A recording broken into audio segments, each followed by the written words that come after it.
c'est la crainte de Dieu qui est une porte pour une famille. Amen. Amen. Une famille qui ne craint jamais Dieu, c'est une famille qui ne sera jamais bénie par Dieu. Est-ce que je parle à une personne? Amen. Il y a des hommes ici, il y a des femmes, il y a des parents qui sont ici.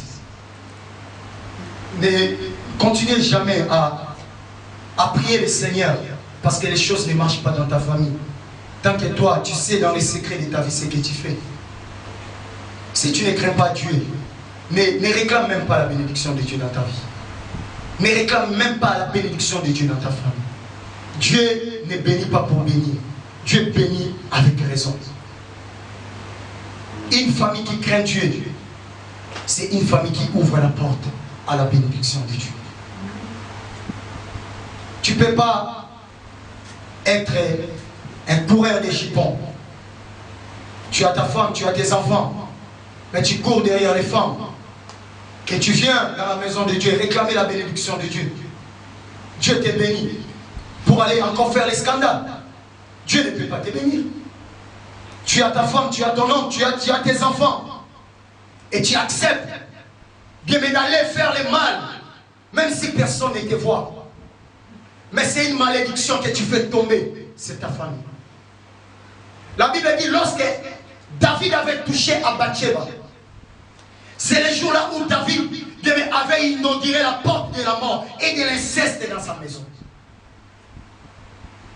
Mais si nous voulons la bénédiction de Dieu, craignons Dieu. Marchons dans la crainte de Dieu. Soyons comme la famille de Josué. Josué a crié, a dit, vous, choisissez ce que vous désirez. Mais moi et ma maison, nous servirons le Seigneur.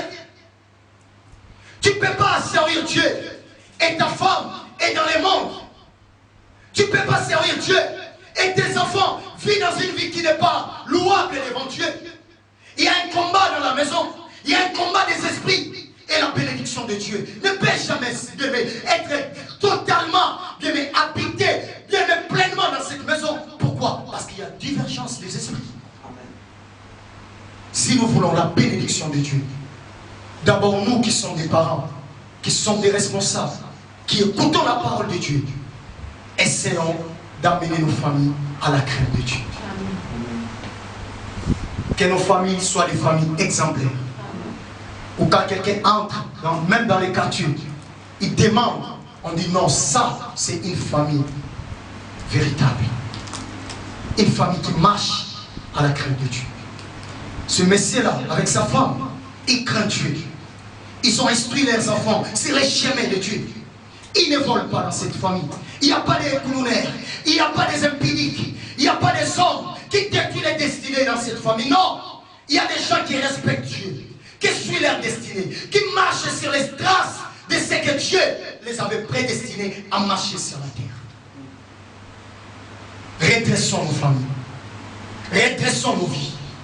Sortons dans la distraction de ce monde. Sortons dans la futilités de ce monde. Mais sortons aux choses qui peuvent empêcher la bénédiction de Dieu de couler dans nos familles. Et nous verrons combien Dieu aime nos familles. Aujourd'hui, nous prions beaucoup. Dieu, tu nous as abandonnés. Comment Dieu ne peut pas abandonner une telle famille? Où la sorcellerie règne, où les magiciens sont partout, où tout est permis, où l'inceste. Il y a des gens ici même, il peut coucher avec son frère, sa sœur. Est-ce que vous croyez dans de telles familles, la bénédiction de Dieu peut entrer? Essayons d'amener l'atmosphère de la bénédiction dans nos familles. Est-ce que je parle à une personne? Amen. Et que la crainte de Dieu influence nos familles, influence nos demeures. Et que nous soyons des gens, des personnes véritables. Pas des chrétiens qui remplissent des bancs, mais des gens qui vivent la parole de Dieu. Amen. Dans les secrets de leur vie. Il y a beaucoup ici qui croient qu'ils craignent Dieu. C'est parce qu'ils n'ont jamais été exposés devant une situation qui peut prouver qu'ils ne craignent jamais Dieu. Peut-être que tu n'es pas escroc parce que tu n'as jamais touché peut-être à 100 000 $ d'autrui, à 2 000 dirhams d'autrui. Peut-être que tu n'as pas encore touché. Tu es sérieux. Peut-être les jours tu toucheras, tu ne seras pas ce que tu es aujourd'hui. Soyons des chrétiens véritables. Amen.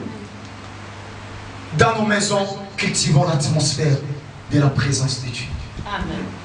Et des portes de bonheur vont s'ouvrir dans nos familles. Que le Seigneur nous bénisse. Amen.